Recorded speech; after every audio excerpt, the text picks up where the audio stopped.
ನೋಡಿ, ನಾನು ಬೆಂಗಳೂರಿಂದ ನಾನು ಪ್ರಯಾಗ್ರಾಜ್ ನೋಡಬೇಕು, ಸಂಗಮದಲ್ಲಿ ಸ್ನಾನ ಮಾಡಬೇಕು, ಸಂಗಮದಲ್ಲಿ ಸ್ನಾನ ಮಾಡಬೇಕು ಅಂದ್ಬಿಟ್ಟು ನಾವು ನಿನ್ನೆ ಬೆಳಗ್ಗೆ ಬೆಂಗಳೂರಿಂದ ನಾನು ನಮ್ಮ ಸಿಸ್ಟರ್ನ ಕರ್ಕೊಂಡು ನಾನು ಬೆಂಗಳೂರಿಂದ ಪ್ರಯಾಗ್ರಾಜ್ ಬಂದೆ. ಆದರೆ ಇಷ್ಟೊಂದು ಜನ ನಾನು ಎಲ್ಲೂ ನೋಡಿಲ್ಲ, ಇಷ್ಟು ಕೋಟಿಗಟ್ಟಲೆ. ಬಟ್ ಇಲ್ಲಿ ಎಲ್ಲ ಫೆಸಿಲಿಟಿ ಮಾಡಿದ್ದಾರೆ ಅಂತ ನೋಡಿದ್ರೆ ಇಲ್ಲಿ ಯಾವ ಫೆಸಿಲಿಟಿನೂ ಇಲ್ಲ. ಮತ್ತೆ ಯಾವುದೋ ಒಂದು ವೆಹಿಕಲ್ಗಳಿಲ್ಲ, ಯಾವುದು ಮೂವ್ಮೆಂಟೇ ಇಲ್ಲ.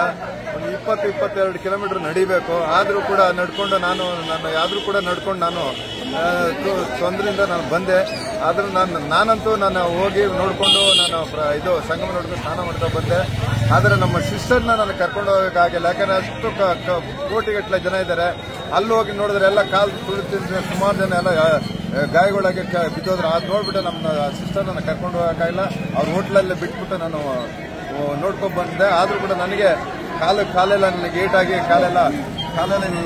ಕಾಲಿಗೆಲ್ಲ ಬಿದ್ದು ಕಾಲೆಲ್ಲ ಏಟಾಗಿ ನಾನು ಹಾಸ್ಪಿಟ್ಲಿಗೆ ಹೋಗಿ ನಾನು ಹೋಗ್ಬಿಟ್ಟು ಮೆಡಿಸಿನ್ ತಗೊಂಡು ನಾನು ಈಗ